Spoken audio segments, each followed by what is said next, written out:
Здравейте! Днес е петък, 13 юни. Вие сте с първото издание на новия формат Журито. Режисьор Илко Вакарелов. Нелия Чалъкова се грижи за осветлението и звука, а Камелия Станчева е оператор на 6 камери в студиото Stream Event, който е наш любезен домакин.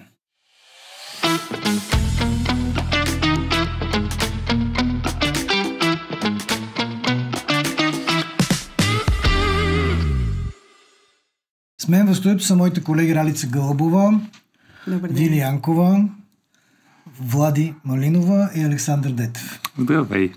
Предполагам, че повечето от първите ни зрители знаят, че ние сме част от екипа, който напусна Дарик Радио в последните няколко месеца. По абсолютно уважителни причини от нашата група липсват Мария Черешева и Михаил Дюзев, които обаче обещаха, че ще бъдат тук другата седмица. Имаме така поет тържествено ангажимент от тях. Ние си тръгнахме от Дарик, обаче Дарик не си тръгна от нас. Очевидно от хилядите ни верни слушатели и събеседници през годините, които не спряха да ни пишат и да ни звънят с настояване да продължим това, което правихме в радиото. Не ни трябваше много дълго време за убеждаване и решихме да възстановим един от най-успешните формати в старата програма. Голямото жури се казва този формат. Той беше част от дългогодишното, близо 20 годишно присъствие в ефира на предаването Кой говори, публицистичното ежедневно предаване на Дарик Радио. Този формат се излъчваше от 10 часа всеки петък до 11:30. Ние нямаме възможност да излъчваме в ефира за сега, но пък може да ни гледате тук всеки петък по същото време. Както разбира се и след това във всичките ни канали. Ако сте пропуснали живото ни предаване, ще излучваме в Facebook и в YouTube, естествено. Страницата ни във Facebook е много лесно откриваема. Пишете в търсачката Журито и веднага идвате при нас. Ако искате да коментирате през цялото време, може да го правите в коментарите под живото излучване в YouTube, в Facebook. Може да посетите и групата ни. Имаме Viber група, за тези, които не знаят. Тя доскоро се казваше Кой говори.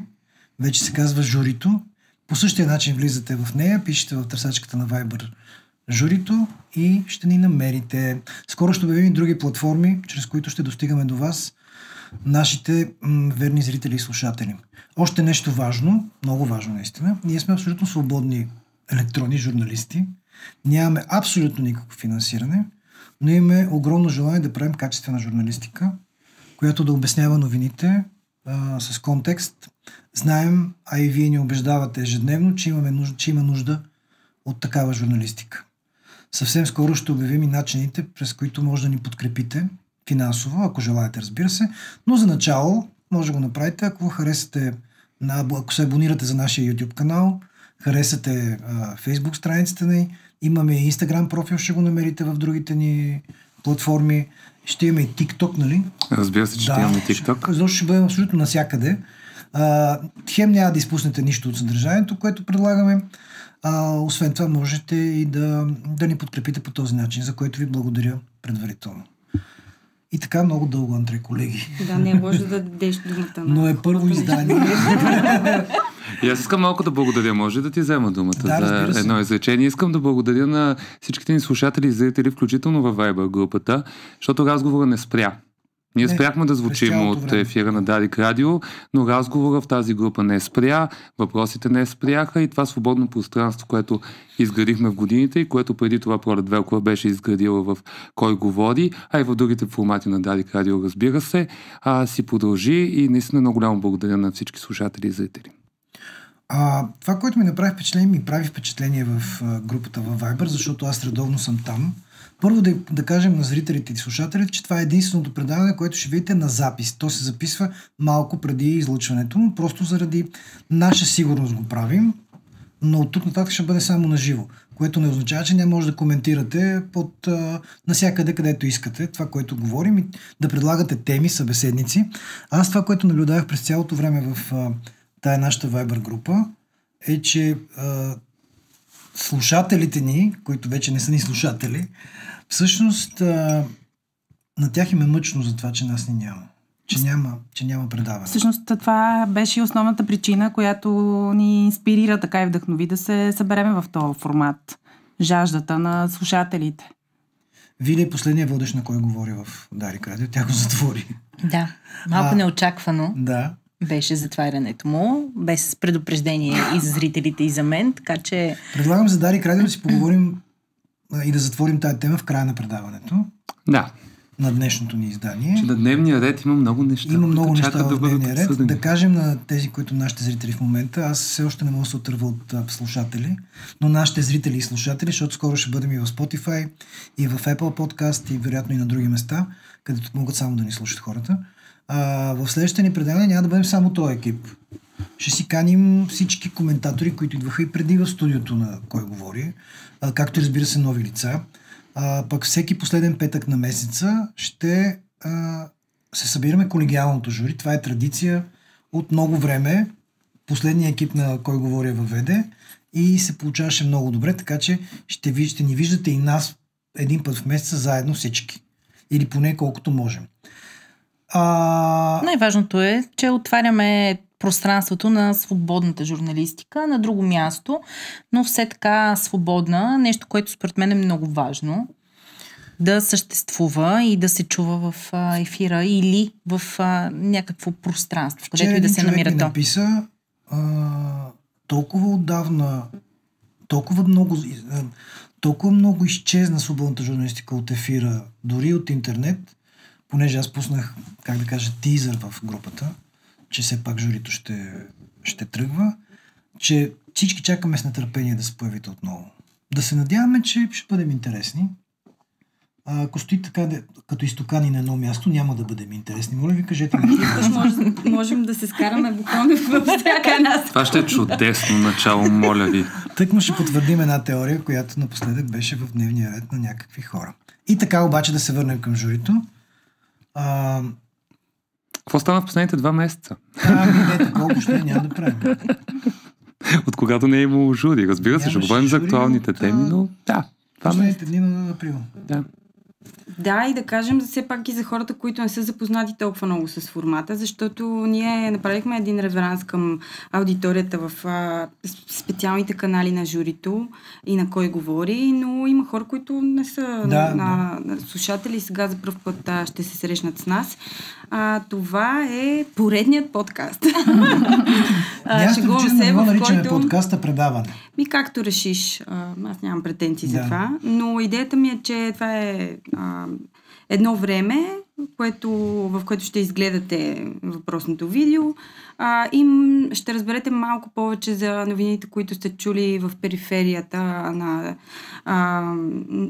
изобщо на каналите си, защото от всякъде ни бомбардират и в социални мрежи, телевизия, всички канали, от които черпите информация, но някакси не ви е стигнало време да влезете в детайла. Това е, което правим в журито. Правим го с хора, на които имаме доверие. Експерти, хора от гражданския сектор винаги са били събеседници и всъщност можете да се почувствате една идея по-информирани след това време, което ще прекарате с нас. Да се надяваме. Добре, с какво да почнем? Може би с така най-горещата новина от последните часове. Коя е? Именно случващото се в МВР. Отново, да, за пореден път. И ще стане ли Даниел Митов първи изгоден министър от правителството на Росен Желязков? Да, можем да дебатираме по тая тема. Ще ми е интересно да чуя вашата гледна точка. Смятате ли, че той е възможно да си подаде оставката или такава да му бъде поискана? Това е нашата работа. Да. След един инцидент във Варна, който се оказа, че май не е много инцидент, едно момче почина, вследствие на намесата, поне така се твърди, на 2 служители на реда, полицаи, които изглежда са превишили правата си. Не само изглежда, самия вътрешен министр го каза днес, че те са превишили правата си. Но ние не можем да разберем дали това е така, защото тези бодикамери, които те са имали, просто не са работили. Има някакви записи, в които се вижда бензиностанцията, в която се разиграва цялата сцена. Да, вследствие на което вътрешният министр с нощи късно пътува, т.е. онази вечер късно пътува до Варна, освободи шефа на дирекцията. И мисля, че има и други хора. Шефа на дирекцията бе освободен с аргумента обаче, че той едва ли не се е провинил, но за успокоение. Сега тук като казваме връщане на доверие. На мен прави впечатление нещо много важно. Отстрани. Тези хора не биват освобождавани. Те биват премествани на друга позиция. Да, както стана и в Пловдив. Отстранявани, тъй като се води проверка по случая и се предполага, че отстранявайки ги по този начин, те не могат по никакъв начин да влияят, евентуално ако искат, на тази вътрешна проверка, която трябва да установи на практика какво се е случило, те превишили ли си правомощията, техните подчинени, защо не са ползвали тия боди камери, носили ли са ги изобщо и така нататък. Така че това с освобождаването, нормално е да не бъдат уволнени, най-малкото защото той, между другото, мисля, че Митов и днеска го обясни, че ако бъдат просто уволнения и така, след това се окаже, че нямат никаква вина, ще осъдят министерството. Както се случва. Просто такава си е процедурата. Въпросът е доколко се успокоява общественото мнение и се връща доверието, когато уволняваш за назидание едни директори на дирекции, само за да ги преместиш на друго място. Отново най-вероятно на ръководен пост. И дисклеймъра, че ти не можеш да кажеш, че те са се провинили. Освен това, тук най-големият въпрос е свързан с конкретния казус. Нека го опишем още малко повече. Този млад мъж, който вече не е сред нас, звъни, подава сигнал подава сигнал на полицията. Очевидно не е много в кондиция. Полицайите отиват, това нещо завършва трагично. Техният аргумент е, че той по някакви естествени причини след злоупотреба на нещо е бил агресивен, така нататък, след това е починал, но кадрите, които ние видяхме заснети от камери, говорят за една агресия, която само да кажем, че по принцип според българските закони не е допустима за полицай, освен ако не е заплашен пряко живота им. Предвид, че той е един... Така, да, именно. И това е големия въпрос. Връщайки се към Даниел Митов, аз имам директен отговор на твоя въпрос. Да спазваме иерархията в държавата все пак. Поиска му се оставката, но след това господин Пеевски каза, че няма основания за нея, така че аз ще заложа, че Даниел Митов ще стане на пост. След това, малко преди да започнем днешния ни разговор, Росен Желязков, който е на посещение в Австрия, направи изказване, повторен коментар, този път устен, а не писмен. След Пеевски. След Пеевски, в който каза, че няма чак такова провинение, което да изисква изискване на оставка. Митов малко е закъснял, ако трябва да го формулираме. Версията се смени много бързо, но координираната атака от ГЕРБ, защото не беше само Росен Желязков и депутати от ГЕРБ, започна с така много изненадваща атака към свой. Знаем колко случаи е имало, в които цялата общественост и опоненти политически си искали оставката на МВР министри на ГЕРБ, но те са ги защитавали до последно. А сега някак си беше много бързо и координирано всичко, което се случи, до появата, разбира се, на Делян Пеевски. Сега вие влязохте много в политически елемент, който със сигурност е супер интересен, защото дава хоризонт и прави преход към другите теми от днешното издание, които ще засегнем. Но на мен ми се ще да се върнем по-скоро на казуса, и то извън конкретния казус, а всичко подобно, което сме виждали назад във времето, защото това не е нещо изолирано, за съжаление. И най-големият проблем тук е, че МВР е показало, че не може да разследва себе си. И в случая тече една вътрешна проверка срещу едни хора, които вероятно знаем, че ще завърши... Както завършва винаги. Така, по начин, който ни няма да... Нека върнем към случая Пловдив, който беше все пак един казус в началото на мандата на Даниел Митов, който според мен беляза мандата му и беше лакмус за поведението. Говорим за контрабандния канал за цигари. Така, тогава какво се случи? Всъщност, началниците дадоха указания на полицаи на терен да прекъснат операция, която е за разбиване на контрабанден канал. Това стана ясно. Реакцията на МВР министра първо беше да прехвърлим хората, разбира се, из редиците, така че да заметем, но второ беше да защитаваме системата до последно. Всъщност, единственият плюс, който можехме да очакваме от Даниел Митов, който е човек, нямаш нищо общо с МВР. Нека го кажем. Той в биографията си няма никакъв достъп до това. Единственият плюс, който можехме да очакваме, е, че един аутсайдер може да не спазва умертата. Защото е бил критичен към системата. Точно това бяха очакванията към него, а всъщност парадоксалното е, че той се превърна в един от най-големите щитове в последните години, защото той имаше невероятния шанс наистина за много кратко време като министър да посрещне с голи гърди няколко доста сериозни удара по имиджа на институцията. Гав след гав Което всъщност аз не мисля, че преувеличаваме, защото там винаги е било изтъкано от гафово. Така е, но какво ви е обяснението? Защо той реагира по този начин? Какви са причините за този протекционизъм, който показва в случая с действията си? Може би е влязъл в омертата. А вие виждате ли нещо по-различно в неговите действия в сравнение с други бивши вече вътрешни министри? Не, аз не помня общия фон друг е такъв случай, в който след някаква проява на униформени служители, министър вътрешен е застанал срещу тях. Неговият предшественик на поста обаче е човек от системата, който беше много критикуван. Точно по тази причина, тъй като той идва от друга институция, с съвсем различен бекграунд, като политик, изведнъж се оказва всъщност не по-различен от, например, вече депутата Калин Стоянов. Да кажем, че е обществена тайна в България. Няма да шокирам зрителите, съжалявам, че ви повтарям нещо, което знаете. За връзките между служители в Министерство на вътрешните работи и организираната престъпност. Това го знаем всички. Шок! За момент помисли, че ще кажеш за връзките между служителите на МВР и Пеевски. И това шок. Помислих, че това ще бъде завършка на изречението. Да кажеш нещо по отношение на връзките и нещо, което, например, е направило впечатление. Нещо по отношение на факта, че очевидно воля за прекъсване на тези връзки няма, което значи, че за мен кариерата на Калин Стоянов, Даниел Митов, лапсус, няма значение. Ние не сме видяли в действията му никакво желание за прекъсване на всички порочни практики. Няма една индикация за такова. Като външен човек с огромни амбиции, да припомним политическата му кариера. Човек тръгнал от ДСБ като една от надеждите на българското дясно. Преминал след това през България на гражданите. Човек, който е имал проблеми след това с правосъдието и то по един казус, който след това се окача абсолютно невинен. Нали? Това е натиск, който бил оказван на него и който накрая се превърна в човека, когато Делян Пеевски брани и спасява. И верен. Толкова за Даниел Митов. Всичко друго и верен на Бойко Борисов.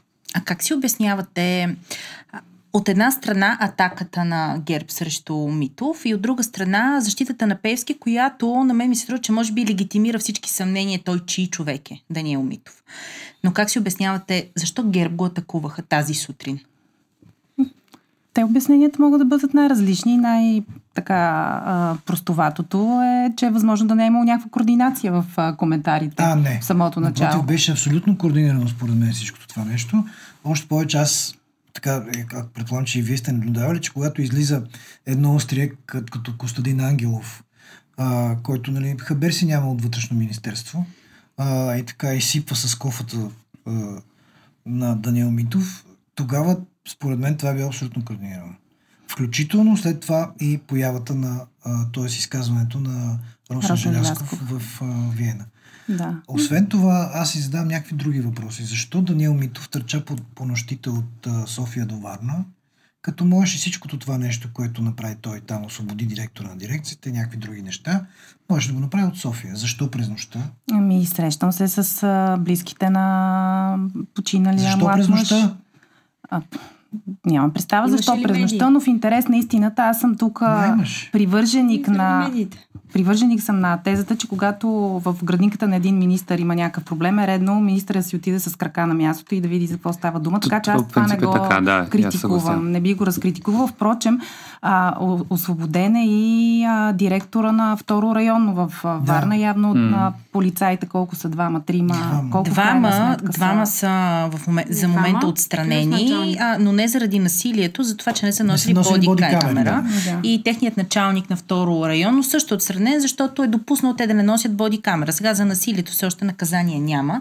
Интересното е, че освен тези двама полицаи, които отиват първоначално да арестуват Явор и го бият, което се вижда на кадрите от бензиностанцията, там има още един полицай, който също удря Явор, докато той е вързан в безпомощно състояние на земята. Оказва се, че имало и инспектор в цивилни дрехи. Тези двама души обаче, третият полицай и инспектора, за момента нито са наказани, нито са отстранени. Не сме чули нищо за тях. Нищо. Те така мимоходом се споменава, че те са били там и че ги е имало. Един щрих също още да сложим и той е свързан с медийното отразяване и нещо, което пак сме наблюдавали назад във времето при подобни случаи. Става нещо подобно човека умира или съответно, ако не умре, си търси правата за насилието, което му е оказано от органите на реда. Но се появяват едни публикации в едни медии, че той е или наркоман, или психично болен, или не знам си какъв. И всичко това не цели да... Което не те прави виновен, само да кажем, което е много важно. Така, това е много това, важно, че си наркозависим. Каква е целта на тази или информация? психично болен не те прави виновен. И точно това е големият морален проблем и хуманен проблем, който липсва в обсъждането на тези казуси. Много странно се появи информацията за наличие на кокаин в кръвта на Явор. Да. Неофициално от източници на БНТ. Това не се случва. Беше разпространена и експертиза от след това ВМА. беше потвърдена. Но това не се случва за първи път. Определени медии, това, което и Ралица казва, да вадят някаква информация, уж неофициално, уж така от свои източници намерена информация, която е дирижирано предадена и разпространена към този канал информационен, за да може да се промени в някаква посока общественото мнение. Точно така. Не целим да кажем, че това не е вярно, че това не е установено. Нали, след като има документи, експертизи и така нататък, явно е вярно. Целим да кажем дали тук не се прави опит институционален през определени медии, и през определени репортери, да го кажем много ясно. Натиснат копчетата на емоциите на обществото, което знаете каква роля всъщност има в отзвука по такъв тип казуси. И при катастрофи, и при насилие, и при... Във всяка една ситуация, всяка една такава информация, която се подава, е изключително важна в картината. Не казвам пак. Ние не оспорваме експертизата. Не оспорваме експертизата, не оспорвам, че тази информация не трябва да се поднесе. Оспорвам единствено и казвам, че аз оставам с лош вкус в устата за това как ми е подадена тази информация. И в какъв момент и с каква задна мисъл. Дали този човек има проблем с наркотиците, дали е с някаква диагноза, или нещо друго, не го прави престъпник и освен това виновен. И дори и било то престъпник, защото знаем в миналото достатъчно случаи, които са влезли в папките с досиетата и се обсъждат и се изучават на доказани престъпници, които са били, например, застреляни от полицията. Това не е реда, това не е начина. Не е нормалното отношение, което трябва да има полицията. Дори той да е бил агресивен, дори той да е превишил закона, нали, той може да бъде арестуван, да бъде след това подведен под отговорност. Това е генерален проблем в МВР. Да. Това е генерален проблем в МВР. И обществото е много чувствително, особено след увеличаването на заплатите, колкото и да така звучим като популисти. Не, той точно не така. Е популистко. Самият Митов беше казал, че след като заплатите в вътрешното министерство са повишени, изискванията за тяхната работа също се повишават. Ако не се лъжа, преди няколко месеца го беше казал това нещо. Вчера видях понеже сме с камери, ще го покажа. Един полицай, който беше спрял една жена, шофьор, с малка кола и се беше надвесил така над прозореца до нея и размахваше с топ палката, ама щеше да я удари. Аз нямах възможност да спра, защото зад мен имаше много коли. Да го питам, а той направо така и се караше. Изглеждаше по-скоро като милиционер, отколкото като полицай. Да, аз не искам да слагам етикет на всички служители в МВР, защото това са десетки хиляди, със сигурност има хора, които са изключително принципни там, но обществена тайна, това всички го знаем, хора. Кой кара в насрещното редовно? Това е най-базисният пример. Кой превишава скоростта редовно? Еталона за ред не се спазва от служителите на реда и това е легитимирано отгоре. И това е най-важното и в този казус. Искам да отговоря на въпроса ти, Вили, защото е важно това за политическите последствия. От тук насетне, какво видяхме тази координирана атака срещу ГЕРБ. Аз не мога да спекулирам защо идва от редиците на ГЕРБ, но виждаме срещу Даниел Митов от страна на редиците на ГЕРБ. Виждаме едно единствено обяснение. Сериала Succession сте го гледали, нали? Да, страхотен. Да, царя, главатаря не е вечен. Така че очевидно това е индикация за някакви динамики вътре в партията, за това кой как ще поема юздите. Знаем, винаги излизат спекулации от редиците на ГЕРБ за различни крила вътре и така нататък. Тук очевидно става въпрос за сблъсък на различни крила. Което е важно да го следим. Мислиш, че е възможно от това да се е случило без санкцията на Борисов ли?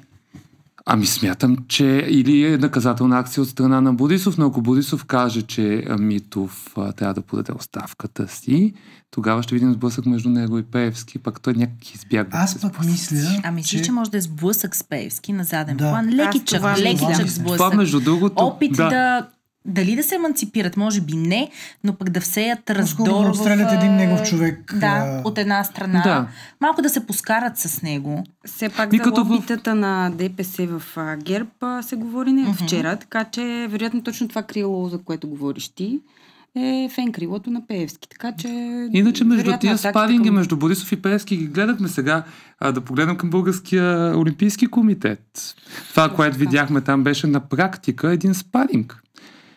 С цялото ми уважение към кариерата и на двете, разбира се, дами, които едната предишната, сега настоящата, нали, председателки на БОК. Видяхме техните снимки, видяхме кой застана до тях. Беше спадинг игра очевидно между... Нека да не забравяме обаче, ако влизаме в тая тема, че Весела Лечева е много верен човек на държавната глава. Само на държавната глава ли обаче? Не, на държавната глава особено е верен. Но пък Стефка Костадинова се снима с Делян Пеевски. Да. А докато Весела Лечева през годините по работата й свидетелства за доста добри отношения с ГЕРБ. И това не е тайна. Така че тия спадинги се случват. Въпросът е какво ще излезе, но аз наистина призовавам да следим Даниел Митов и Костадин Ангелов, така, колкото, не знам Костадин Ангелов, колко може да е лидер на каквото и да е крило. Да, остарие, очевидно да следим как ще се развива това.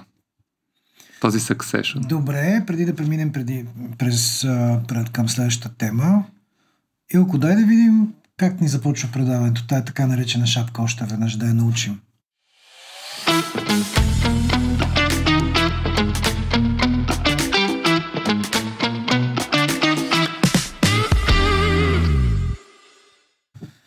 Ето ни отново. Това е журито, първо издание на този формат, който обичат много зрители и слушатели. Тук сме отново ние в студио Stream Event с нашия чудесен екип. Хора, които ни помагат за да правим това излъчване и да правим това предаване. Ралица Гълъбова, Вили Янкова, Влади Малинова и Александър Детев. Аз съм Георги Донков, приятно ми отново. Влизаме в еврозоната. Като тема. Но имаме... И като факт от юли месец, очакваме от 8 юли да стане факт. Да влезем, т.е. да стане факт датата, на която ще бъдем приети 1 януари 2016 година. Излезе едно проучване, 2 проучвания на Alpha Research, не знам дали ги видяхте, където в двете показват точно, че има паритет между привържениците на еврото и непривържениците на еврото. А не беше така. Между другото, аз също го гледах това проучване и ми стана доста интересно. Ние постоянно критикуваме информационните кампании, но явно има някаква кампания, която върви, защото последните проучвания бяха 40 на 60 нещо подобно. В момента паритет показва. Мислиш ли, че кампанията допринесла за обръщането на резултата или това, че всеки ден в София и не само в София има протести на хора с знамена на Възраждане и на... И част тях не са много симпатични. Така, които настояват незабавно за блокаж на цялата процедура. И в този контекст, само да ви разкажа една смешна история.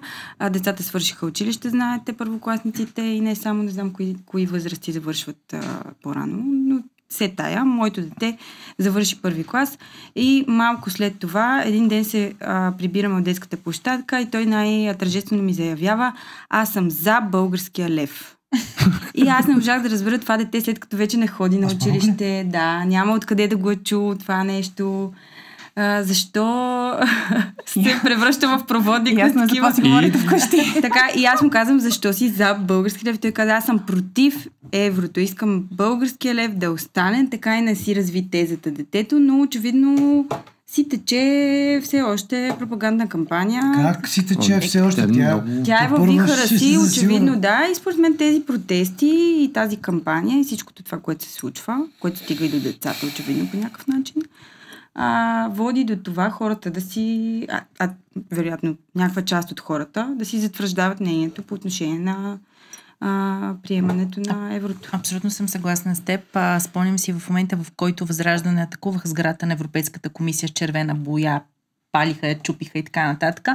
Толкова беше. Не, бяха много полезни да се върна към предишната. Да, тогава даже и помагаха. Изключително полезни бяха, да. Темата очевидно толкова много разпали възмущението на хората, че аз навсякъде вървейки чувах да си говорят само за еврото. Тоест, не информационната кампания, която аз мисля, че не съм видяла все още, но всички тези сблъсъци в обществото карат хората да започнат да мислят по тема, която иначе си казвали, че им е далечна и не ги вълнува особено. Така си мисля аз. Но е факт, че те започнаха да го обсъждат. Аз мисля, че все пак започна да има някакъв разговор по същество за еврото, който касае наистина потребителите в момента.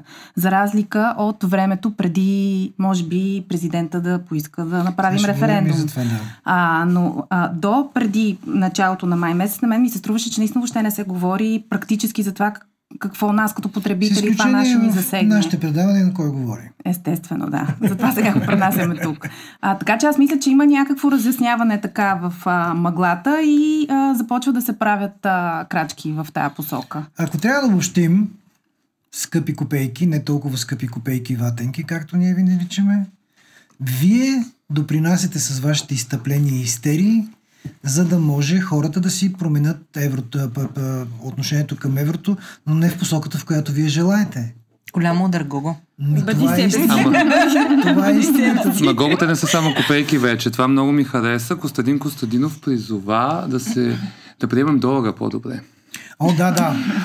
Това е невероятен катарзис. На рублата, може би една идея по-добре се още Мога да знаят тези хора, които истерично крещат по площадите и си късат тениските и са готови да свалят правителството да правят преврати, че всъщност техните протести дават резултат. И виждаме, че общественото мнение по отношение на еврото се е променило в посока приемането ни в еврозоната. Това е така, обаче в същото време ние сега хубаво слагаме така, всичко гледаме на ангро на хората, колко процента и прочее, но имаме един друг проблем в обществото, който мисля, че е доста по-сериозен от това дали сме 55 на 45. Не. Проблемът в обществото е колко сме радикализирани, колко може да си говорим помежду си, защото пък това радикализиране от тяхна страна, което, ако кажем, че са 30% от населението, което се радикализира все повече и се чувства все по-излъгано, все по-предадено, все по-ограбено и това му се втълпява, как ние утре ще седнем да говорим на една маса с тия хора? Свърши вече това, според мен.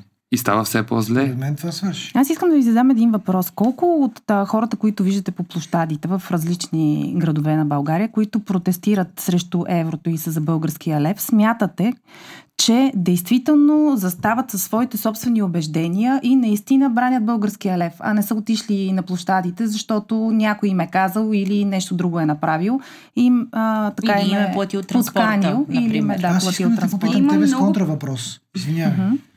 Ти би ли отишла на площада да протестираш, ако някой ти каже ела да протестираш? Аз не бих отишла на площада и по принцип не бих отишла на площада, защото някой ми е казал да отида. Да. И по принцип уважавам мнението на инакомислещите, защото смятам, че всеки трябва да мисли по начина, по който мисли, нали? Стига да взима информирани решения. Но аз оставам с така вътрешното убеждение, че тия хора в голямата си част са изпратени там, не защото вярват в българския лев. Нека да си отместим малко погледа. Как да направиш екскурсия до София? Ти имаш голям и професионален и житейски опит. Как не можеш да си представиш? Искам технологично, логистично да ми го кажете. Идват едни хора и викат, искаш ли отидеш в София да протестираш? Точно така. Докарват ти автобуса, в някакви случаи могат да ти дадат и някой лев. Така се случват нещата. Но това не са всички хора на площада. Аз мога да ви кажа, говорил съм с двама, които така ме изненадаха, че са участвали в протеста. Въобще не съм очаквал. Така познати бегло. Единият аргумент беше малко смешен, беше жена, която е управител на заведение, каза, че много ще им е сложно това с промяната на менютата и така нататък. Така, а другата жена, с която разговарях, която е била на протеста, тя каза, че Костадин Костадинов е нейният човек. Щом той казва, че еврото е лошо, значи. Да, ето тя... Така че има и такива хора. Но има и много нормални хора и аз апелирам да отместим поглед от ексцентричните хора с знамената на площадите и да погледнем към Аспарухчо първи клас, който се прибира и казва, аз съм за българския лев. Сега той го е чул от някъде, не знам откъде го е чул, но по някаква причина детето е решило, че Подел се на емоционалната пропаганда, дете. Ама тя емоционалната е много по-силна, тъй като рационалната е сложна. Аз като ходих по улицата да говоря с хора точно по тая тема. На тези, които никой не е бил безкрайно радикален, особено като види микрофон срещу себе си, разбира се, повечето хора казваха заради Левски. Или защото са си наши. Или защото така и така сме в болт. Що пък да не си запазим Левски? Той ми казва заради герба, заради лъвчето, аз не искам. Нали, той не си дава сметка точно за какво става въпрос, но той е дете, което в момента рисува и се учи да опознава света през символи. И за него този символ, като бъде премахнат, явно нали, това представлява някакъв проблем. Този символ дава идентичност, разбира се. Супер елементарно го обяснявам. Аз не мога да му вляза в главата, но това е неговата логика. Също това е логиката на много други, които не са на 8 години. И то е много смешно, защото това всъщност ми казаха хора, които са на по 40-50 години. Жената, която продава хляб в кварталното магазинче, фризьорката, човека на будката за вестници и така нататък. Нали? Това са хора, които са нормални, не радикализирани хора. Като казвам нормални, се извинявам, защото това е тъпо обобщение, но разбирате какво имам предвид. Да, спокойни, умерени, уравновесени, не хора, които отидат да заливат с червена боя сградата на Европейската комисия и въпреки всичко се притесняват от какво? Да не поскъпнат цената на живота. Да, и от някакви чисто битови неща, които са свързани с преволутирания, така нататък. Нещо, което чух между другото, което е интересен дебат пак от една жена, която попитах. Тя каза, нали, много се прекалява с това колко ще забогатеем и как ще паднат лихвените проценти. Аз ги видях в Европа, те са по-високи в част от държавите и така. Мисля, има си абсолютно рационален разговор, който може да се води без да се истеризира. Въпросът е, че включително и в медиите се чува това. И това не е изолиран случай, не е нещо, което само тук от нашата географска ширина идва, защото наскоро си говорих с хора, които са дългогодишни, 30 годишни емигранти в Германия, които казват, тук стана много зле, при нас поскъпна, така и така. Не знам кога се е случило това даже като време. Идеята е, че нали, такъв тип разсъждения и лозунги идват от Западна Европа. Така че, нали, нормално е те да хванат да киши тук с хора, които са оплашени от всякакви промени. Аз години извън България не съм изненадан, че една от радикализираните части на българското общество по отношение на еврото и на приемането на еврото са хора, които живеят в еврозоната. Ама това не е защото те се чувстват зле там, а просто защото толкова има капацитет. Вижте колко е парадоксално. Включително забелязвам много хора, които работят в България и получават пари в евро. Например, това са международните шофьори, които също са супер радикализирани по отношение на приемането на общата европейска валута в България. Това е единствено и само до капацитет, според мен. Според мен има и нещо друго, което е много важно и всички трябва да обърнат погледите си към него. Влизайки в еврозоната, условия за спекулации в началото ще има. Разбира се. Това е факт. Тук ние не можем нищо да направим. Институциите могат да направят нещо. Аз имам дълбоко съмнение. Тези институции, за които говорихме в началото на разговора. И да това е всъщност нещо, към което трябва да обърнем внимание. Аз не мога да разбера. Какво искаш да кажеш сега? Ти се съмняваш, че КЗК, КЗП и НАП ще си вършат работата, така ли? О, не, никога. Ние разбрахме, че те ще проверят фризьорките, строителите, дълбоко в институции, ръководени от бившия последен шеф на Комсомола в България, Росен Карадимов, от това момиче, което беше се оплашило да получава 10 000 лева на ден, беше... Без полова дискриминация, ако обичаш. Да, нищо. Мария Филипова, както и от господин Румен Спецов, въпреки че данните на НАП са, че те се увеличават приходите там непрекъснато. Ами те НАП не искат трябва да си увеличат приходите, защото трябва да си спазим дефицита, така че аз имам дълбоки съмнения. Трябва да спазим дефицита, сваляме цената на леглоден в болницата от 5,90 на 1 лев и дефицита излиза. Нали, това е сметката. Ако се чудите защо стана толкова ефтино да лежиш в болница, вече не плащаш там 5,90, ами плащаш левче, за да може да се покрие там една разлика, която се беше появила от 0,1%, ако не се лъжа. Така че аз имам дълбоко съмнение в институциите, ръководени от тези хора. Не знам, може да съм по-небеден. Вили няма тя за това, се каже. Аз всъщност аз изключително голямо доверие към Карадимов, също както му вярвам и за това, че ще направи пълна и безпристрастна проверка на Холдинг Орион. Да. Да. А вие? Една друга голяма тема тази седмица, за която хората могат обилно да се информират и да прочитат навсякъде в интернет. Да, разследването на антикорупционния закон. Излезе трета част.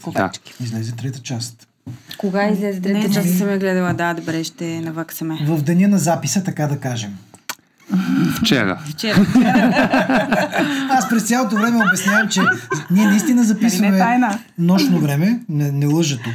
Наистина не се шегувам. А друг път лъжиш ли?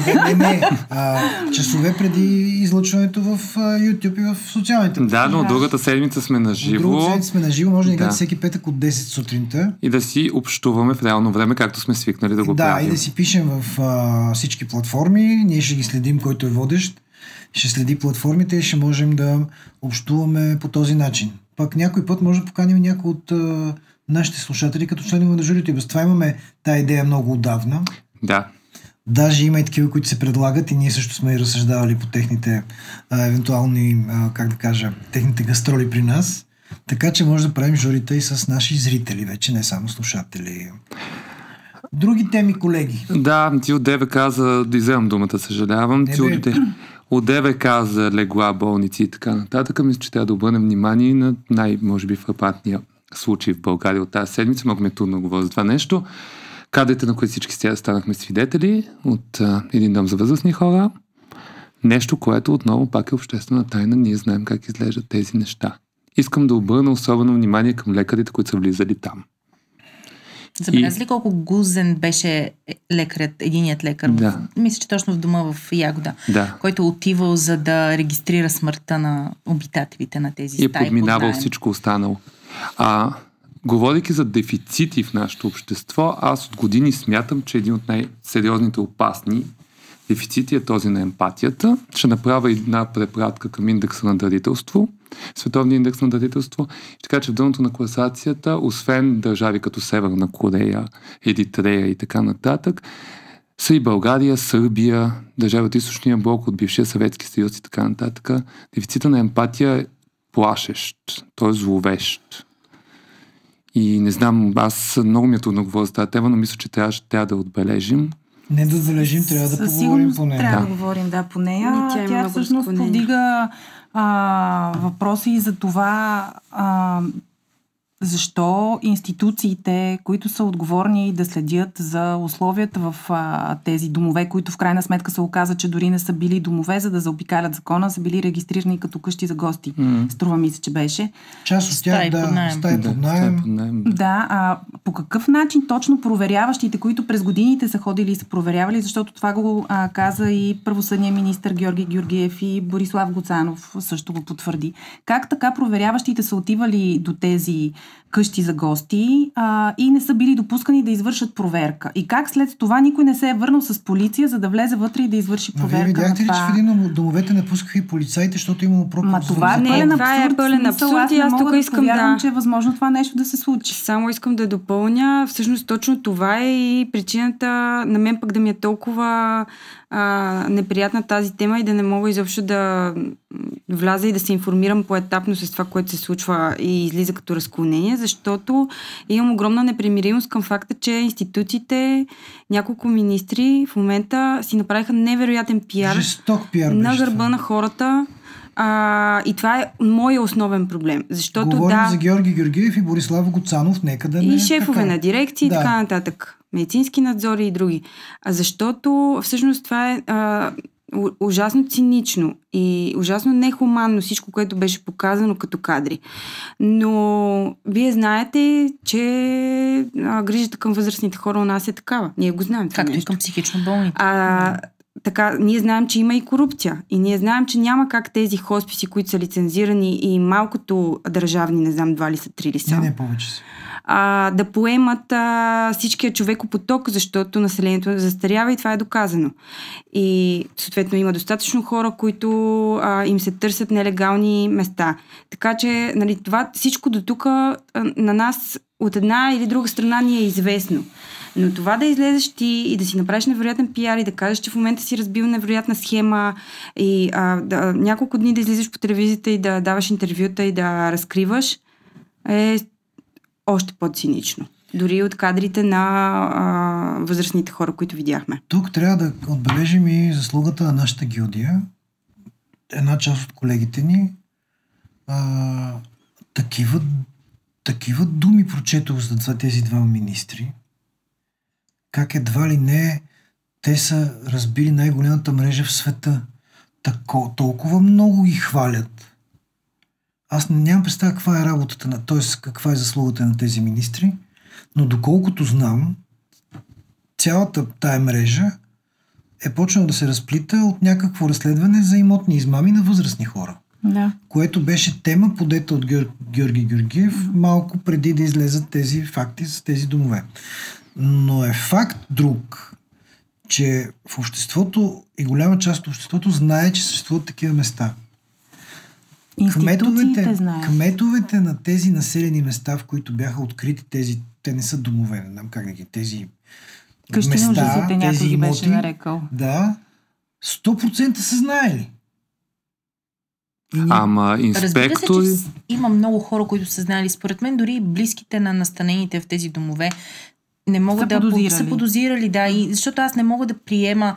Не е осъдително да оставиш възрастния си родител, баба, дядо в дом, особено когато е с деменция или други проблеми, или пък въобще ако нямаш възможност да се грижиш за него. Но когато ти кажат, нямаш право да влезеш вътре, ти не можеш да видиш какво се случва. Когато не можеш да го чуеш, защото непрекъснато ти обясняват, че ядат, разхождат се, спят и така нататък, да не се усъмниш какво се случва, да не бъдеш подозрителен към това какво се случва. А най-страшното е, че вероятно знаеш и не ти пука. И аз затова извеждам двата основни проблема и двете най-смразяващи за мен неща. Едното е липсата на емпатия, друго е корупцията. Инспектори от институции, различни ведомства трябвало да проверяват тези места. Знаем защо не са били на проверки, знаем как стават нещата. Както стават по нощните заведения, например, в които се пуши масово и така нататък. Слушвети стават. На мен ми липсва този институционален отговор. Не няколко дни да се вадят смразяващи факти, картини, кадри и така нататък и детайли от историята от страна на представителите на институциите, а още на втория ден, след като вече е станало ясно за какво става дума, да се каже, ние проверихме тези и тези органи на местно ниво, на централно ниво, установили сме такива и такива нарушения, предприели сме действия. Аз още не съм чула такова нещо, което да е задоволително.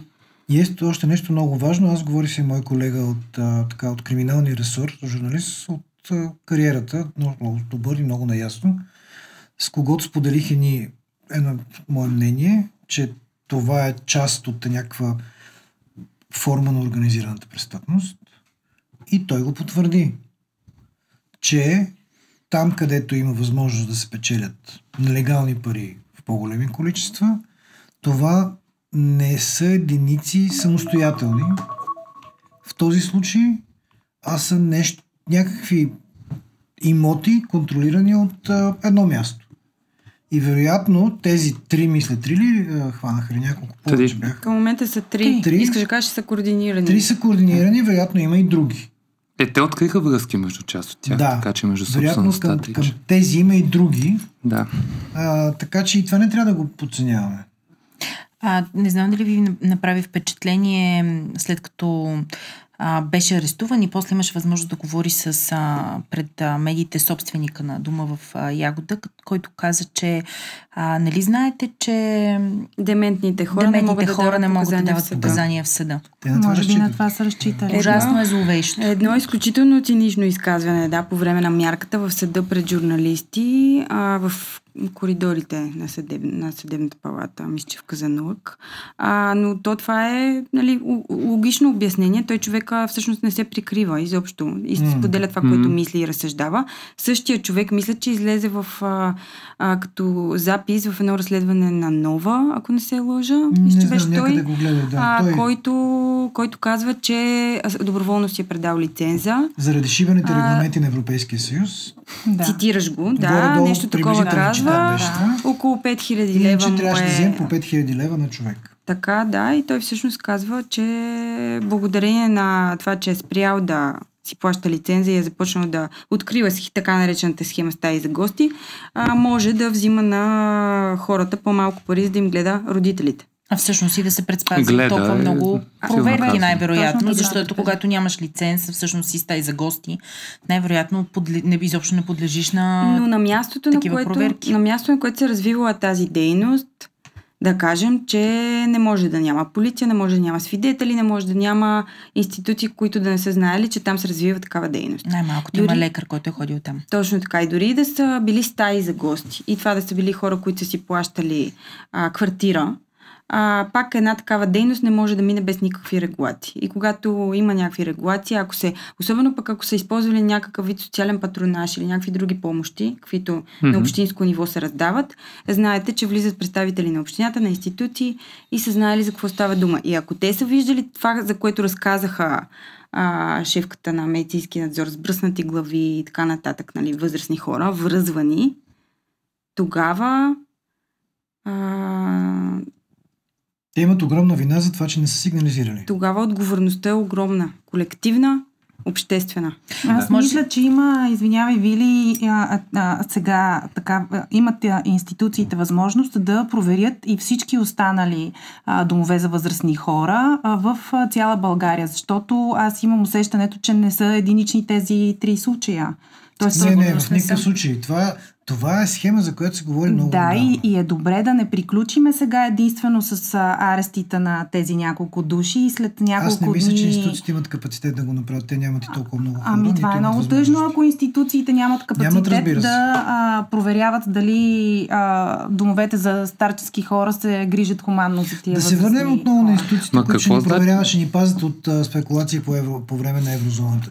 Как си представяте физически да се осъществява контрол от инспектори на Комисията за защита на потребителите? Вие същото нещо и с проверките на тези домове. Вие представяте ли си каква армия от хора трябва да има, за да го правят това нещо? Нека да приоритизират. Ако няма такава възможност, трябва да се измисли начин, за да имат тая възможност. Иначе е безпредметно това да фигурират като служители.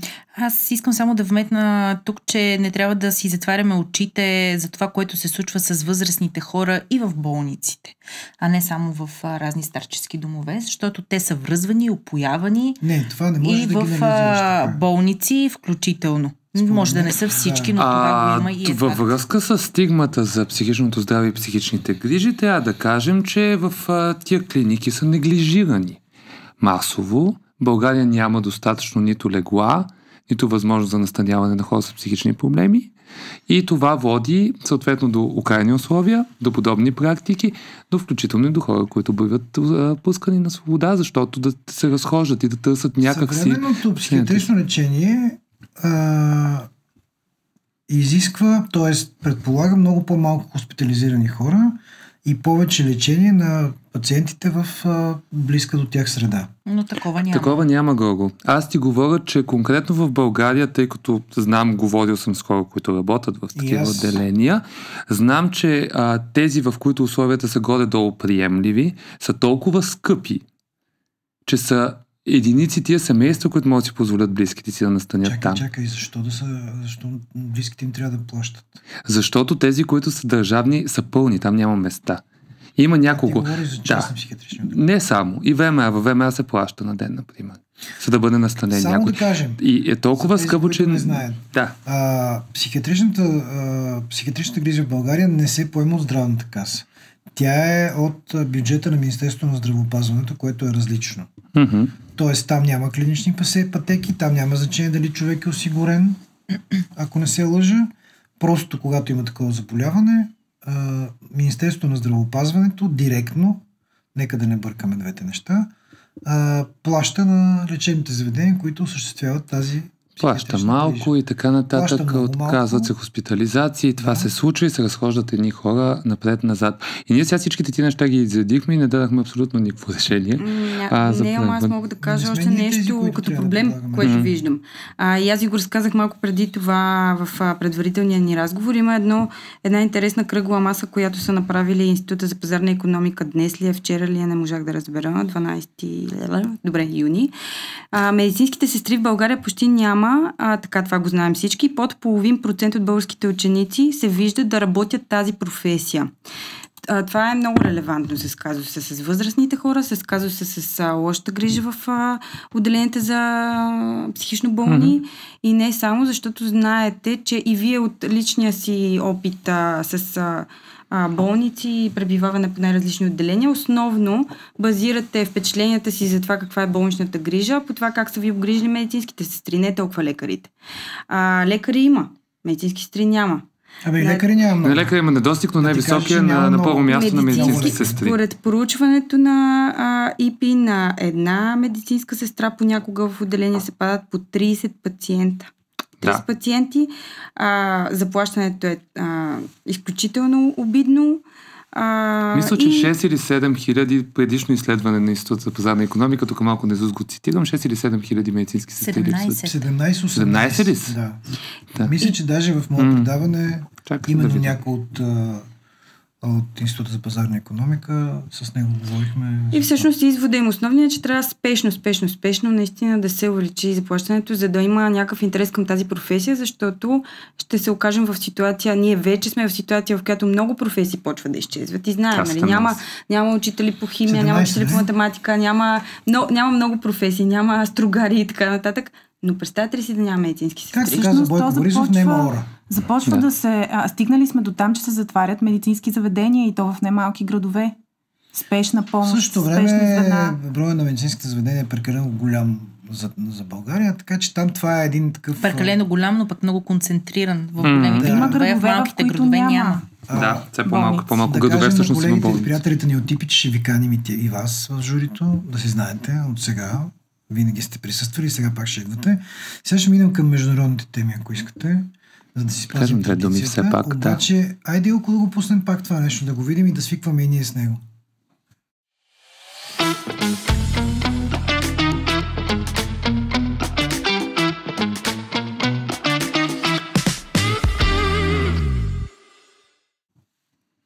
Благодарим на Илко Вакарелов и Студио Stream Event, които са наши любезни домакини в първото издание на журито. Един формат на колеги напуснали Дарик Радио преди известно време. Възстановяваме нещо, което там се казваше голямото жури. Сега се казва само журито. Влади Малинова, Вили Янкова, Ралица Гълъбова и Александър Детев. Аз съм Георги Донков. Александър Детев е нашия човек, който много отблизо следи международната обстановка. Който пробутва международната обстановка в нашите дебати постоянно. Не само така че давай ти, сега ние ще се включваме в разговор. Много интересно ми стана. Значи, ако питаш клюкарите, какъвто съм и аз, най-готино от всичко беше скандала между Тръмп и Мъск. Ще те питам за развода на годината. Той изглеждаше точно като развод. Едната страна вика, връщам се, другия вика, не съм сигурен аз дали ще взема пак в момента. Но накрая се сдобриха. Не, още не са. В процеса все още на сдобряване, но в крайна сметка Тесла изгуби 130 милиарда. Днеска не ми вървиш числата, но мисля, че толкова. Ето, пак не ми върви. Мисля, че бяха 130. Дали може да провериш, докато аз говоря, за един ден в резултат от този скандал? Върна малко, много малко. Succession, нали, говорихме за Succession. Този цар, пък той е доста напреднала възраст, на близо 80 и той няма да е вечен. И там също има лобита. Илон Мъск свърши своето. Не знам дали това му е била целта да изгуби стотици милиарди, както направи, но със сигурност нанесе така сериозни щети на от една страна на имиджа на Съединените щати пред света, защото това, че падат продажбите на Тесла всъщност е индикация и за това какво е отношението на хората в Германия, например. Над 150 милиарда. Не, почти нацелих този път числото. Но там трябва да отбележим, че има един друг човек, който е доста ключов. Това е Джей Ди Ванс. Джей Ди Ванс е човек, който... Диджей Ванс, както го Диджей Ванс. За който подобно на Илон Мъск казва, че емпатията, връщам се пак на тая дума, защото ми е много ключова напоследък и покрай всичките събития и в Украйна, и Газа и така нататък, все повече ми е в съзнанието. Който също казва, че емпатията е най-големият проблем на света. Трябва да бъде изкоренена. И това е човека, който се готви в момента към да наследи Доналд Тръмп, който Доналд Тръмп, както забелязваме, тества доколко авторитарна президентска държава могат да станат Съединените щати и докъде може да тестваме тази конституция, без да има някакъв механизъм, който да се активира и да ни спре. Механизмите са два. Един е законодателния орган, в лицето на Конгреса, който мълчи с републиканско мнозинство. Другият е Върховния съд, където са 6-3. От тези 6, имаше 2 пъти решения, които бяха взети не точно в полза на Тръмп, до някаква степен и така нататък, но никога остро не му се противопоставили консервативните съдии. Така че, да, интересно. Нека да разкажем обаче как Тръмп тества в момента за тези, които не са в детайлите на случващото се в Лос-Анджелис. Аз ли продължавам? Подадох ти елегантно. Продължаваш, ние елегантно ти задаваме въпроси, както преди малко аз се опитах да изкопча. Тук знаеш, че всички много добре задаваме въпроси. Харесва ни да слушаме просто. Добре. Да поговорим за Калифорния, освен. В крайна сметка, за случващото се в Калифорния, което сигурно се международната организация. Четвъртата икономика в света Калифорния. Щата Калифорния е четвъртата икономика в света. Да, по чиито улици в момента гори. И според двете страни в този конфликт причините са две различни. Според Доналд Тръмп, Калифорния е заплашена от пълен хаос, разруха и гражданска война заради протести. Според всички хора в Калифорния, с малки изключения, включването на Националната гвардия безпрецедентно. И морската пехота безпрецедентното им изпращане в този щат. Абсолютно еднолично решение на Доналд Тръмп. Да. Между другото, ето тук една историческа препратка. За последен път губернатор на щат е заобикален и е пращан на гвардията, въпреки че той не е поискал това да се случи през 65-та година. Тук е важно да кажем, че през 65-та година Мартин Лутер Кинг води едно шествие от град Селма в Алабама до Монгомери, шествие за равни права, за право на чернокожите да гласуват.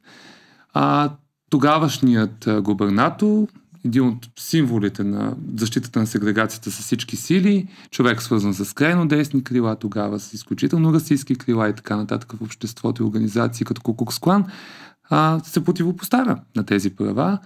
И Линдън Би Джонсън, за да защити протестиращите, шестващите, изпраща Националната гвардия да ги паси. Доналд Тръмп сега изпраща Националната гвардия срещу протестиращите. Безпрецедентно е това. Ще видим как се разигра от тук насетне, но пък имаме потенциален претендент за мястото му от страна на демократите. Гавин Нюсъм, който е губернатор на Калифорния. Който се ползва с огромен рейтинг в щата и не само в щата. Сега, вчера гледах едни проучвания, че той вследствие на тая история около Националната гвардия дига рейтинга си и на федерално ниво. Много сериозно. И се предполага, че той ще бъде един от претендентите за кандидат на демократите на следващите избори. Неговия мандат изтича. Това е последният губернаторски, втори подред, така че неговата кариера тепърва ще се развива и ще видим на къде ще тръгне. Как реагират хората? Какви хора протестират? Изобщо направи ли впечатление всичките селебритита, така тази хубава българска дума да използвам, в социалните мрежи, как реагираха, супер бурни реакции. Отново имам чувство, че се засилва това още повече. Те са изключително чувствителни, а пък Тръмп днеска беше коментирал дреме ми. Да, което е типично в негов стил. Ние не казахме всъщност откъде започна цялото нещо. Започна от акциите на ЕС, това е миграционните им служби, акции срещу нелегалните мигранти в Съединените щати на работните им места. Това е ключово. Хора, които са арестувани, без адвокати, без някаква защита, често са отвеждани на места, изобщо за които близките им нямат идея къде са преместени тези хора, какво се случва с тях. Да. И това е ключовото на работните места. Нелегалните мигранти в Съединените щати, които сега по различни... Няколко десетки милиона са, дали са 20 или 30, не знаем. Хора без легитимни документи. Това са изтекли зелени карти. Има и много българи, които са в тази ситуация. Голяма част от тях почитатели на Доналд Тръмп. Един парадокс, който е трудно обясним. Макар че как гласуват, като не са легални, не знам. Подкрепят го активно. Според него гласуват и нелегални. Той не е така тези хора работят. В смисъл, това е част от американското общество. Той иска да ги депортира. 1/3, мисля, че от населението на Калифорния всъщност са мигранти. Той е един от най-мигрантските щати. Той и Флорида са едни от най-мигрантските щати. И на тези хора им се влизат в работните места, арестуват се, задържат се по погрешка хора, които са американско гражданство. Имаше една жена, която бяха майка на... Бременна, освен това. Бременна в 8 или 9 месец, която се оказа накрая, че е всъщност гражданка. И сега, драгия зрител на нашия подкаст, не знам как ще предаване. Така си казва какво ме занимавате, това какво ме интересува, аз съм за българския лев или не съм. Ами Костадин Костадинов е за американския долар, както чухме, и за това е много важно да следим какво става в щатите, защото тези матрици на поведение се прехвърлят насам. Точно, именно тези тестове, които в момента Тръмп си прави, за да въведе такава авторитарна форма на управление и да си позволи да отнема човешки права в демокрацията, която е считана за най-голямата демокрация в света, би било много лош урок за това, което ще се случи, ако той успее. Да, легитимира такива играчи навсякъде. Всъщност аз мисля, че той не дава сигнали, че няма да успее, защото, както и сега е казал, не му пука. Той си парцелира територии, преценява кой може да живее в щатите и кой не може да живее, така че изглежда, големият тест ще е сента до година, когато са така наречените междинни избори. Междинните избори за цялата долна камера и половината от Сената, а тези междинни избори всъщност могат да доведат до блокиране на Тръмп чрез мнозинство на демократите. Лошото е, че до тогава има още много време. Да. И могат да се случат много неща. Да. А Тръмп очевидно е достатъчно безскрупулен, че да каже, те ни плюят, ние ги стреляме. Така, че... Много неща могат да се случат, като война между Израел и Иран открита. Това също да е една индикация. Тъй като сме на запис, за първи и последен път, надявам се надяваме да е актуално. До излучването на предаването няма да се е случило нещо. Да, но... Затова да не влизаме в тая територия. Може само да кажем, че в четвъртък се изтеглиха оттам дипломатическите представители на от Ирак изтегли Тръмп след заплаха на Иран, че ако не се постигне споразумение за ядрена сделка, ще се стигне до някакъв сблъсък, ще бъдат обстрелвани американски бази. Източници на Washington Post, на New York Times казват, че Израел може да направи това без разрешението на Доналд Тръмп. И сега, аз искам да направим връзката с България между Доналд Тръмп и нашата държавна глава. На мен знаете, че това си ми е тема и искам да говорим за тая фигура в нашето общество, така наречения президент Радев, който се развихря все повече и повече. И сега като тръгна към Узбекистан и Казахстан, едно посещение, за което ние разбрахме предварително от чужда преса, а не от неговия прес-център, нито от информация на неговия сайт.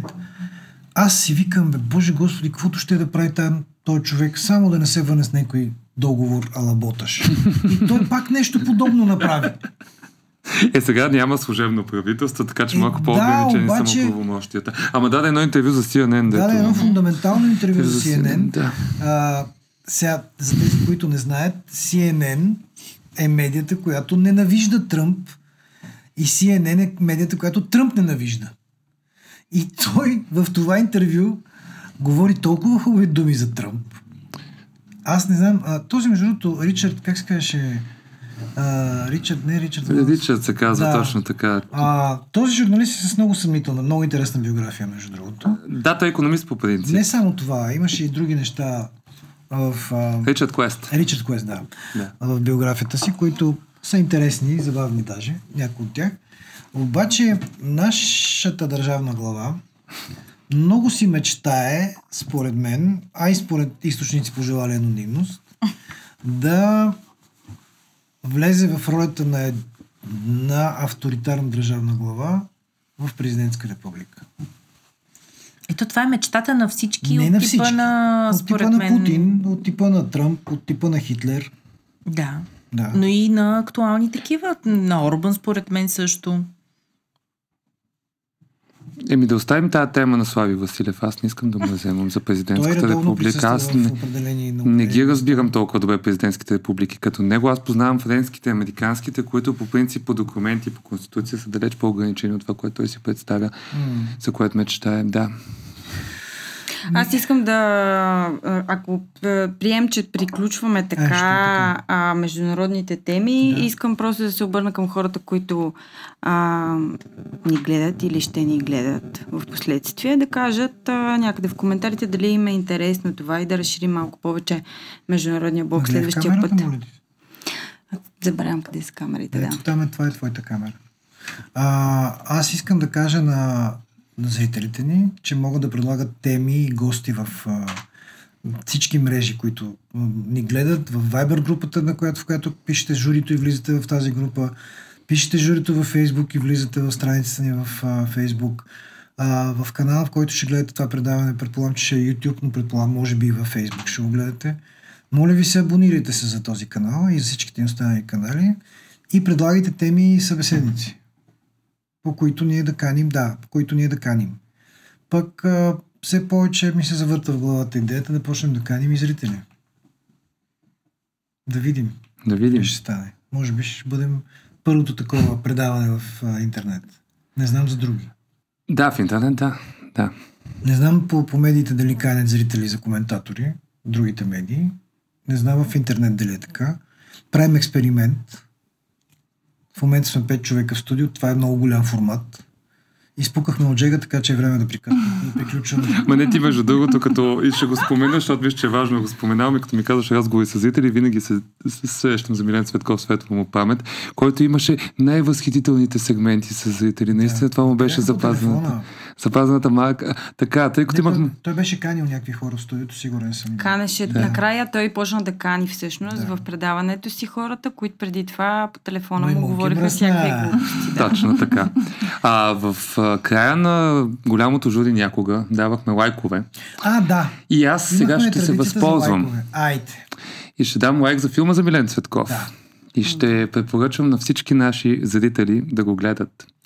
Си спомням за Милен Цветков, който с всичките си особености беше един неокрутим човек, а това много ни трябва и много липсва, включително в ефира.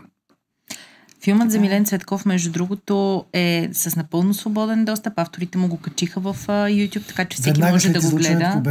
Да, и този час и половина си заслужава наистина да се види, защото освен, че припомня за това какъв човек беше Милен и колко много се усеща липсата му всъщност в медийното пространство днес, припомня през историята на Милен Цветков, историята на българските медии, която не е много красива, но е много показателна.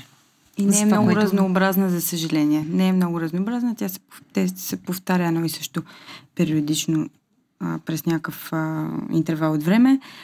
Една реплика ми направи впечатление, беше много сладка във филма. Негова си реплика от някакво интервю, в което репортерката му казва: разкажи за магията на телевизията или там на журналистиката. Той казва: без тия стая магия, няма магия. Има магия в други неща. То това не е магия точно, то това си е някаква красота всъщност. Да. Си довършвам аз, той не го казва, но то си личи по всичко, което той демонстрира и което филма разкрива за него. Така че да, всъщност това беше, което на мен ми направи впечатление. Други лайкове, колеги? Аз може още един, така че много ми пасва на предишния, като каза БНТ. Лайк, разбира се, за Майя Димитрова и за филма и за въобще работата и по факт-чекинга и руските дезинформационни мрежи. Това е много важно. А за тайминга на излъчването? Аз искам да дам лайк за реакцията. И да благодаря на всички хора, които реагираха на тайминга на излъчването и забутването на този Архитекти на хаос. Изключително важна тема, изключително важна продукция на наистина един от авторите в тази телевизия, който се занимава много сериозно с дезинформация. Много тежък труд е това. Да, много тежък труд, забутването му по никое време през нощта, но обществената реакция, която в крайна сметка превърна филма в хит. Хора може, затова да благодарим на YouTube, нашия нов дом. Че може. И на социалните мрежи. Иначе реакцията беше на Цитиридис. Така, от него тръгна една вълна за това, че на възмущение за това, че е излъчен филма през нощта, едва ли не. Аз проследих поне... 11, може би беше. 11:30 беше. Да. Аз проследих поне тая вълна в моя балон, като до този момент на обяд след излъчването на филма в сайта на БНТ нямаше нито една думичка за този филм, нито пък имаше видеото. Явно бурната обществена реакция е принудила тези отговорните лица в държавната телевизия да пуснат филма. Майя след това си го сподели и не съм проверял, но има много гледания със сигурност. Да. Така че хора става. Да, се присъединявам към лайка на Детев за филма, защото той и така призовавам наистина всеки, който не се е докоснал до него да го гледа, защото той на практика показва как наистина може да бъде много лесно манипулирано общественото мнение. И то е, не просто може. Точно така, то е. И аз мисля, че в една голяма част хората ставаме, ще кажа, защото понякога и ние ставаме без да знаем жертва на подобни манипулации. Та е добре да се гледа. Ето защо Спарух се прибира вкъщи и казва, аз съм за български. Жертва на манипулация. Жертва на манипулация, да. Откриващия кадър на филма, мисля, че и закриващия беше един панелен блок, в който прозорците светят, лампите угасват и отново телевизора почва да говори нещо. И да, всъщност пробива някаква много голяма дезинформация в българските домове. И не само в българските домове, и не само през телевизора. В никакъв случай не искам да критикувам никой. Поздрави за всъщност екипа, който в крайна сметка работи в Българската национална телевизия, който е направил този филм. И дизлайк за времето, в което са решили да излъчат филма. Между другото, филма за Милен Цветков също беше програмиран в някакво такова време, следобедно в събота през лятото, когато хората обикновено не са си вкъщи. Тази критика също... Но беше анонсиран и предварително рекламиран, да. Което е разликата с филма. И двата филма заслужаваха да бъдат излъчени в най-гледаното време, но за сметка на това, миналата събота, 2 часа в най-гледаното време на БНТ, ние гледахме филм за... Знаете ли за кого? 2 часа. За Иван Тенев. Знаете ли кой е Иван Тенев? Дори аз предвид възрастта. Когато съм го питал баща ми, татко, какво работи Иван Тенев, и той ще ми симпатяга. Ето за това 2 часа има в прайм тайм в събота. 2 часа в събота в прайм тайм филм за Иван Тенев. Хора, вие нормални ли сте? Аз много мога да кажа за БНТ и всички можем много да кажем БНТ, ама нали положително ще завършваме. Не, аз просто се сетих. Това беше времето за лайкове. Сега ще дадем лайк. Как е възможно 2 часа филм за Иван Тенев, бе, хора? Лайк за всички, които се вързаха на идеята за журито, което е супер, защото журито е нещо, което ни свързва и ни дава възможност да се изразим и извън мястото, което ни събра, което е супер. И така. Нищо не те разбраха. С как извън място, което ни събра? Извън Дарик ли? Извън Дарик, да. Извън мястото, което ни събра. Да. Разбрах. Къде ми е камерата? Искам и аз в камерата да гледам така. Да лайк за вас и нямам търпение следващия път да ни коментирате, да ни критикувате и да си говорим. Вие, госпожо Веганкова? Аз не мога тази седмица да се сетя за лайк. Така че ще от мен без лайк. Аз давам лайк. Но може би ще се съглася с лайка на Ралица. Моите приятели, нашите вече приятели от Stream Event. Илко Вакарелов, който командва пулта и камерите. Нелия, тя се казва Нелия, ако не знаете. Тя е оператор, звук. И Сянката Камелия Станчева. Студио Stream Event. Това са нашите домакини. При тях излъчваме. От тук нататък ще излъчваме от тяхното студио. Лайк за нашите колеги, които не присъстват, но обещах, че ще дойдат следващите пъти. Мишо Дюзев и Мария Черешева.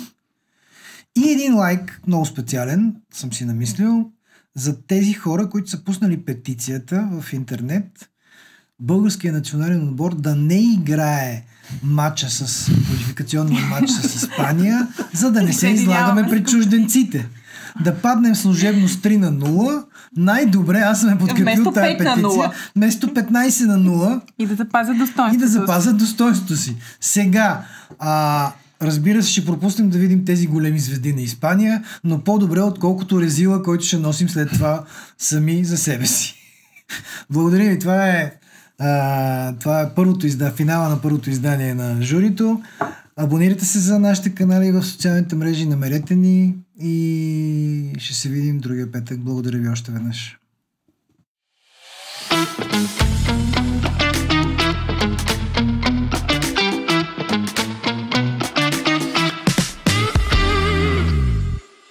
Чакайте, бе. Ние тръгнахме да ставаме, ама нещо май забравихме.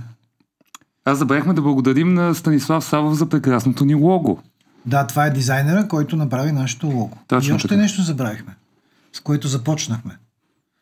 Това беше малко фалшив финал, да кажем на зрителите. Ама ние забравихме наистина и се върнахме да го направим.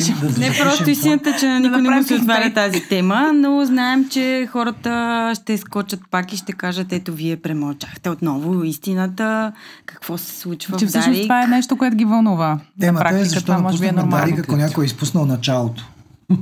на подкаст, на предаването. И отговорът е много прозаичен, според мен. Всеки има негов отговор, според мен. Айде да почнем от теб. Добре.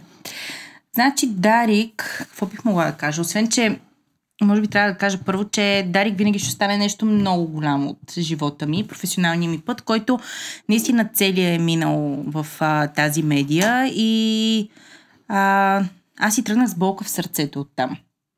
Така че това е нещо, което със сигурност искам да кажа, но причините да ни се разделят пътищата са много. Истината е, че Дарик не е това, което беше и журналистиката, която прави Дарик, не е това, което беше. Ралица Гълъбова, тези две момичета от двете ми страни са работили почти Рали изцяло, Вили изцяло само в Дарик, Ралица с една малка забежка. Да, ние си пораснахме там в общи линии и на мен ми е много мъчно, за никого не е тайна. На всички там им казах, че си тръгвам с тъга. Обичам ги. Повечето хора там, които останаха, но посоката се промени.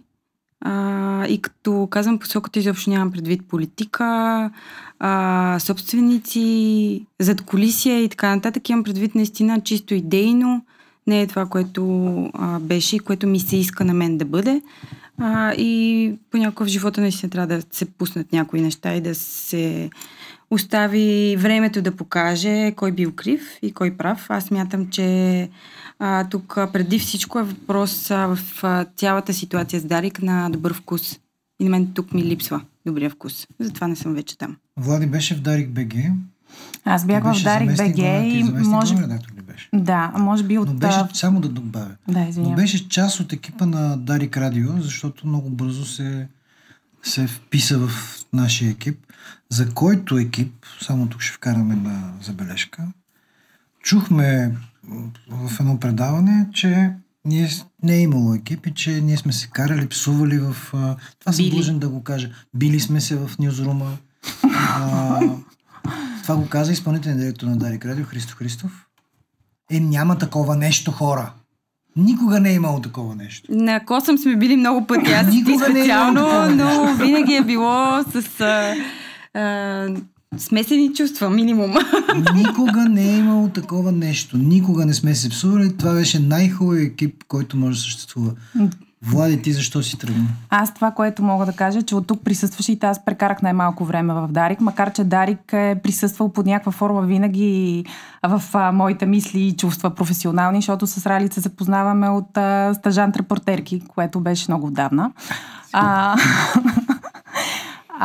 Тръгнах си от Дарик, защото не ми хареса това, че много журналисти, изключителни професионалисти, журналисти с имена бяха пуснати с лекота да си тръгнат. Почти натирен. Аз имах един така момент в живота си, в който се бях отказала от журналистиката, защото дълго време работих в труд, с който няма да припомням какво се случи, но преживях така един катарзис и за себе си трябваше да взема решение, искам ли да се занимавам с журналистика или не искам.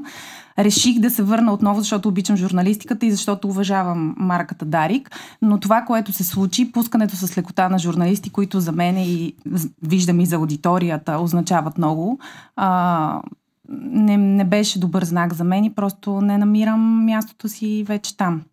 Тръгването на Вили също много ме докосна и просто не ни беше оставен друг избор, освен да си тръгнем. Имат право на това. Желаем успех, но просто моето място вече не е там.